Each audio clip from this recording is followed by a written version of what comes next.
There's a thin line between friendship, hate, and ambivalence.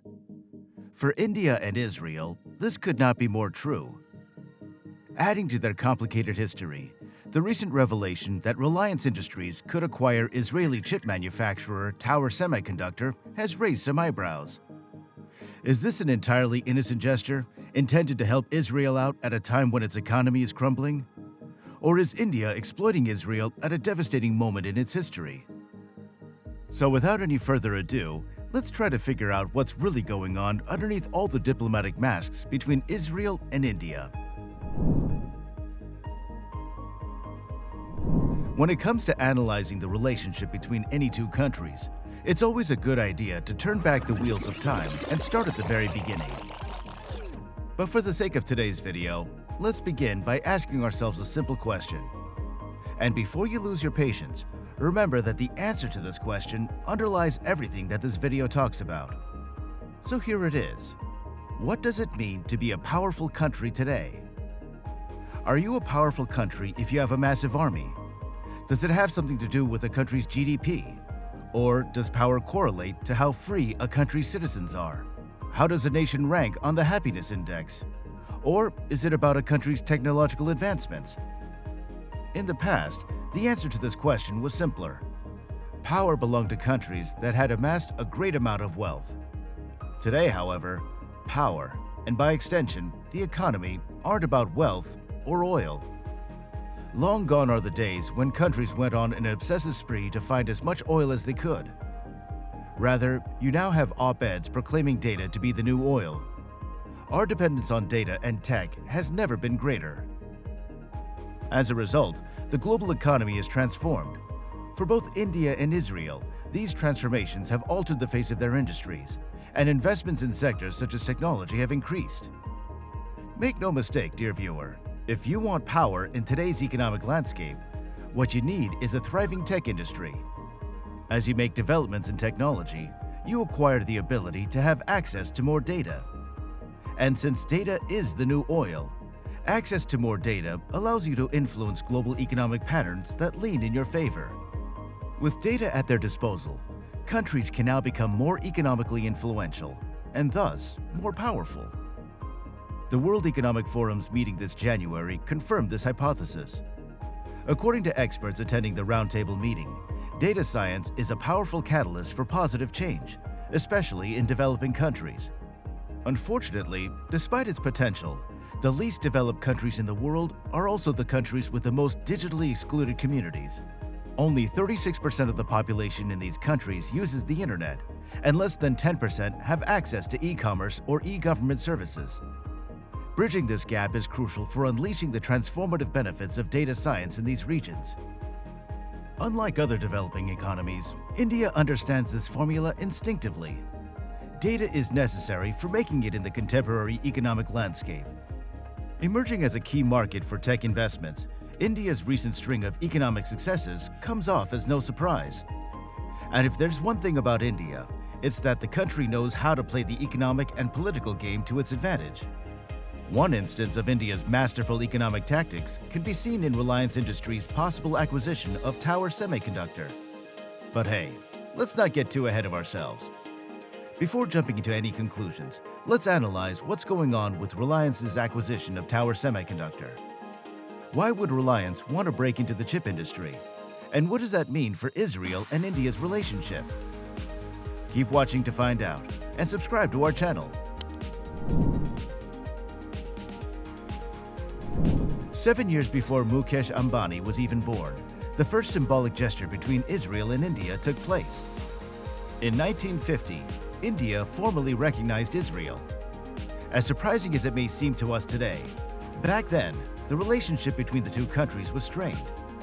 The Indian government feared opposition, particularly from Indian Muslims who opposed the creation of Israel on religious and ideological grounds. From 1950 onwards, India kept Israel at a calculated distance. With the end of the Cold War, however, India changed course.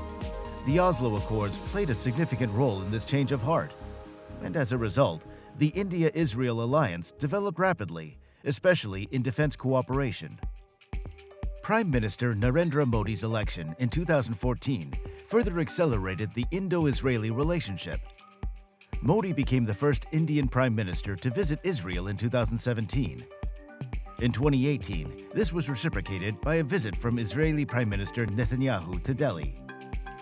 At this point, the ideological alignment between the two right-wing leaders became increasingly evident.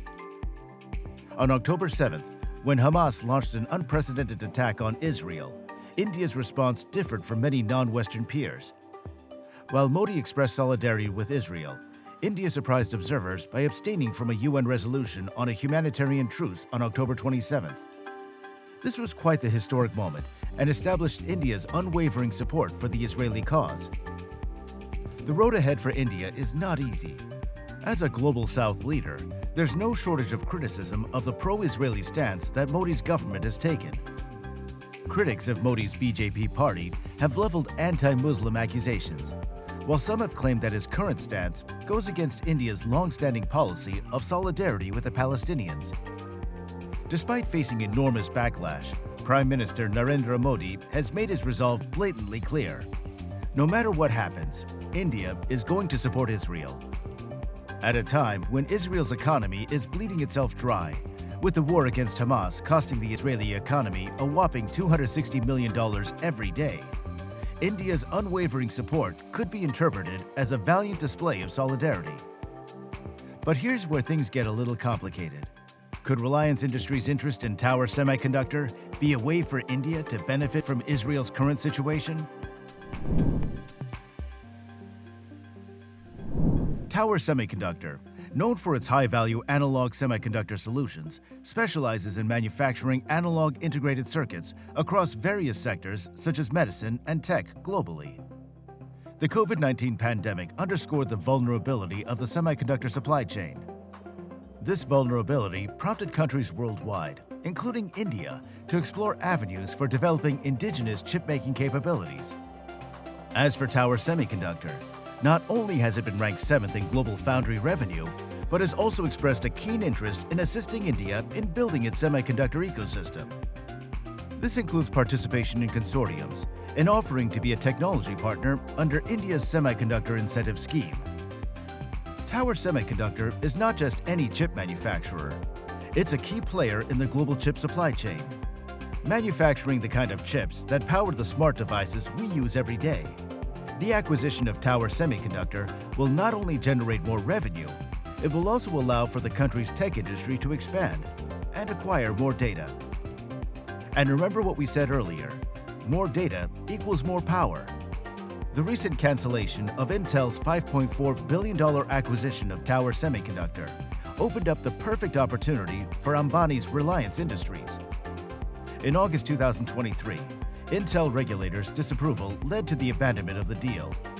This presented Reliance Industries with a chance to step in and acquire Tower Semiconductor or a stake in the company. In a recent meeting between Rajiv Chandrasekhar, Union Minister of State, Ministry of Electronics and IT, and Russell C. Ellwanger, CEO of Tower Semiconductors, the potential India-Tower partnership in the semiconductor space was discussed. This meeting was reportedly also joined by Naor Gilon, Israel's ambassador to India. As you can probably tell, this reflects just how serious both parties were about the deal. Reliance Industries' interest in Tower Semiconductor isn't as anomalous as it might seem at first.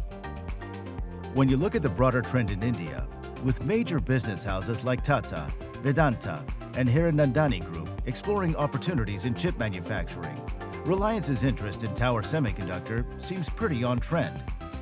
For Reliance, venturing into chip making could serve as a strategic move to future-proof its telecom and electronics businesses. That being said, things are not as straightforward as you might expect them to be.